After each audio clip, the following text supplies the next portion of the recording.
Kuidas sulle tundub, kas Euroopa on rahulik ja turvaline paik? Eurooplased on sellised rahuarmastavad pehmod, on ju. No kui ajas veidi tagasi vaadata, siis ma soovitaks uuesti mõelda. Euroopa ajalugu on tegelikult laastavaid sõdu täis. Kui ajalugu õppida, siis jääb isegi mulje, et kui on üks asi, mida eurooplased teha oskavad, siis see on sõdimine. Aga kuidas me siis jõudsime selleni, et Euroopa on praegu üks rahulikumaid ja turvalisemaid paiku maailmas? Selleks, et seda mõista, tuleb rääkida Euroopa Liidu ajaloost.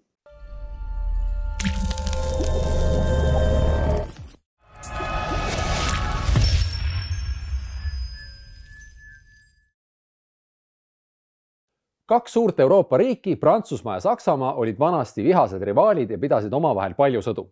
20. sajandi esimeses pooles puhkes sellest vastasseisust esmalt Esimene maailmasõda, mis oli nii jube ja laastav, et arvati, et see on sõda, mis lõpetab kõik sõjad. Ja siis 20 aastat hiljem toimus Teine maailmasõda, mis oli veel jubedam ja laastavam. 10 miljonid hukkunud sõdurid ja tsiviilisikud, holokaust, hävitatud linnad ja tööstus, inimesed kannatasid nälja käes. Pärast seda leidsid nii prantslased kui sakslased, et see asi läks vist veidi käest ära. Võiks teha nii, et seda enam ei juhtuks.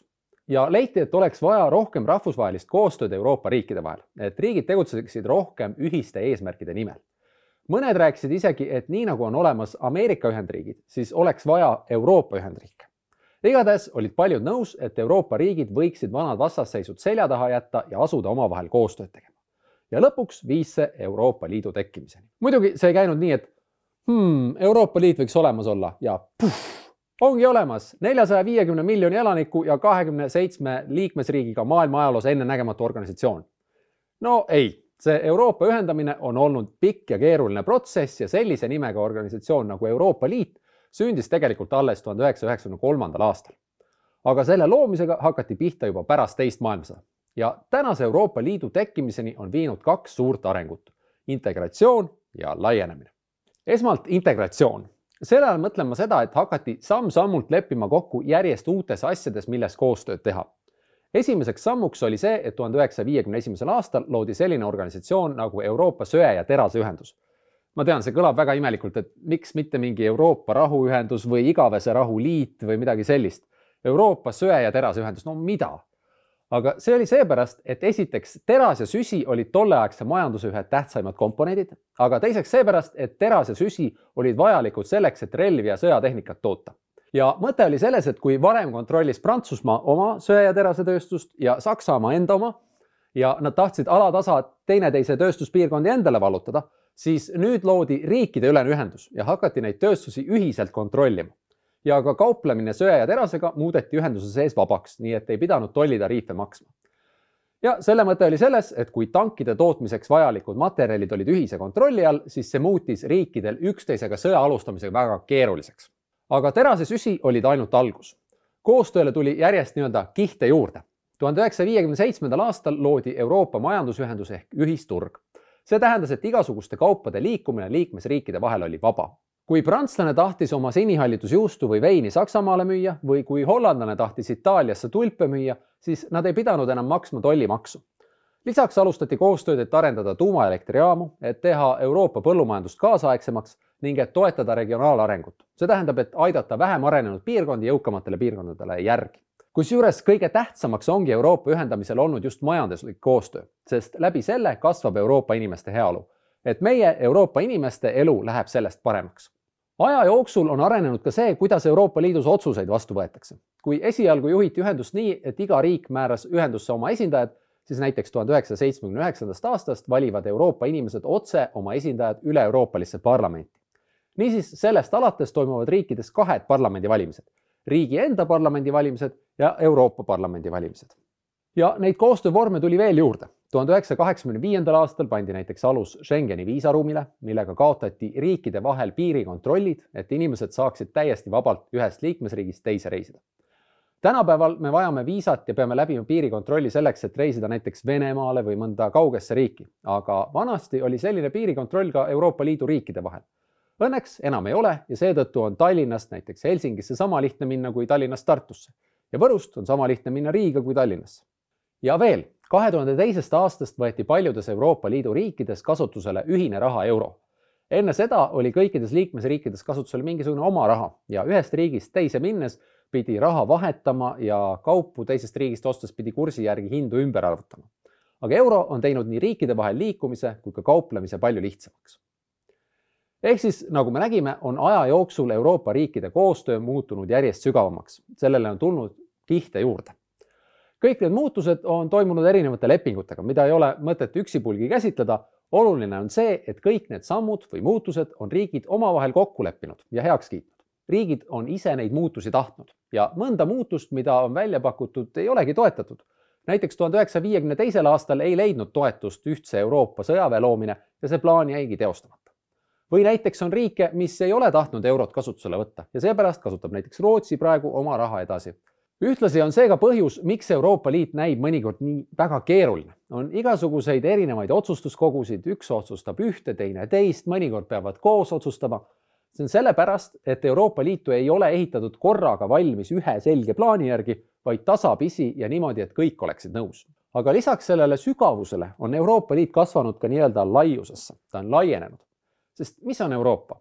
Euroopa on ju maailma jagu, sinna kuulub umbes 50 riiki. Aga näiteks see söe- ja teraseühendus, millest Euroopa Liit alguse sai, selle liikmeteks olid Prantsusmaa, Itaalia, Saksamaa, Holland, Belgia ja Luksemburg, ehk ainult 6 Lääne-Euroopa riiki. Mis te arvate, miks ainult Lääne-Euroopa? Sest oli ju külm sõda ja Ida-Euroopa kuulus sel ajal Nõukogude Liidu mõjusfääri ja Nõukogude Liit lihtsalt ei lubanud Ida-Euroopal Läänega koostööd teha. Aga algusest peale oli Euroopa ühendamisel mõte olnud selles, et teised riigid on oodatud sellega liituma ja ajapikku hakkaski Euroopa Liit niimoodi laienema. Esmalt liitusid Ühendkuningriik, Iirimaa ja Taani, siis Kreeka, seejärel Hispaania ja Portugal ja siis Austria, Rootsi ja Soome. Ja lõpuks külm sõda ju lõppes, Nõukogude Liit ja raudne eesriie varisesid kokku ja ka Ida-Euroopa riigid said pöörata oma pilgud läände. Ja aastal 2004 toimus seni suurim Euroopa Liidu laienemine, kui liitusid Küpros ja Malta ning hulk Ida-Euroopa riike, Sloveenia, Ungari, Tšehhi, Slovakkia, Poola, Leedu, Läti ja muidugi Eesti. Ja hiljem on veel liitunud Rumeenia ja Bulgaaria ning Horvaatia. Ka praegu ei kuulu sugugi mitte kõik Euroopa maailma ja riigid Euroopa Liitu, aga paljud kuuluvad ja mitmed riigid on liikmekandidaadid ehk loodavad kunagi Euroopa Liiduga liituda. Selleks, et Euroopa Liidu liikmeks saada, peab riik esiteks ise soovi avaldama ja siis algab liitumisprotsess, mis võib võtta päris kaua aega. Liituda sooviv riik peab tegema nii, et ta vastaks Euroopas kehtivatele nõuetele ja ta peab viima läbi ka rahvahääletuse, et kas selle riigi kodanikud ikka tahavad liituda. Ja ka need riigid, kes on juba Euroopa Liidu liikmed, peavad olema nõus selle uue riigi liitumisega. Näiteks Eesti andis oma liitumistaotluse sisse juba 1995. aastal ja läks 9 aastat enne, kui me liidu liikmeks saime. Ja muidugi, kuna Euroopa Liit on vabatahtlik organisatsioon, on sellest võimalik ka lahkuda. Aastal 2016 hääletasid Ühendkuningriigi kodanikud Euroopa Liidust lahkumise poolt ja nad astusid välja 2020. aastal. See on see Brexit, mida olete võib-olla kuulnud. See tuleb sellest, et see on Britain ja exit ehk väljumine. Sellega läks ka 4 aastat seepärast, et nii liitumise kui lahkumise korral on väga palju juriidilisi küsimusi, mis tuleb läbi arutada ja kokku leppida. Tänaseks päevaks on Euroopa Liit väga suur ja mõjuvõimas organisatsioon. Eraldi oleksid isegi suurimad Euroopa riigid tegelikult väikesed. Saksamaal, mis on Euroopa Liidu kõige suurema elanike arvuga riik, on veidi üle 80 miljoni elaniku.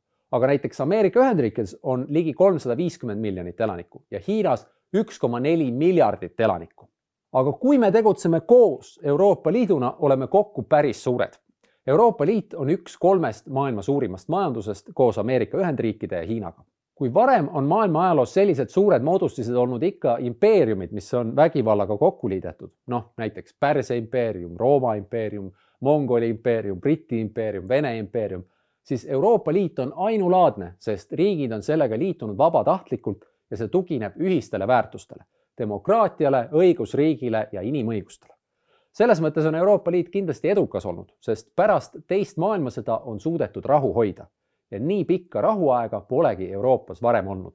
Aga mis Euroopa Liidust edasi saab? Kuhu me edasi liigume? Kas Euroopa Liit jääb üldse püsima? Kas sellest saavad lõpuks Euroopa Ühendriigid või jääb kõik nii, nagu praegu on?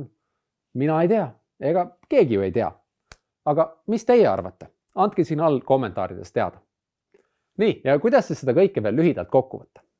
Esiteks, Euroopa Liitu hakati looma selleks, et maailmasõdade õudused enam ei korduks. Teiseks, Euroopa ühendamine sai alguse Euroopa söe- ja teraseühendusest, kuid aja jooksul on lisatud koostööle järjest uusi kihte, näiteks ühisturg, üle-euroopaline parlament, ühine viisaruum Schengen ja ühine raha euro. Kolmandaks, Euroopa Liidu alusepanijateks olid 6 Lääne-Euroopa riiki, aga aja jooksul on Euroopa Liit järjepidevalt laienenud ja laieneb veelgi. Eesti liitus Euroopa Liiduga 2004. aastal. Neljandaks, Euroopa Liitu ei ole loodud korraga ja ühtse plaani järgi, vaid inimeste ja riikide vajadustest lähtudes ja lepingute kaudu. Aitäh vaatamast! Kui sulle see video meeldis ja tahad selliseid rohkem näha, siis vajuta telli, otsi meid üles Facebookis ja Instagramis ja räägi meist kindlasti oma sõpradele ja sugulastele ja tuttavatele. Anna meile kindlasti teada, milliseid teemasid me sinu arvates järgmisena käsitleda võiksime. Praegu aga nägemist järgmise korrani!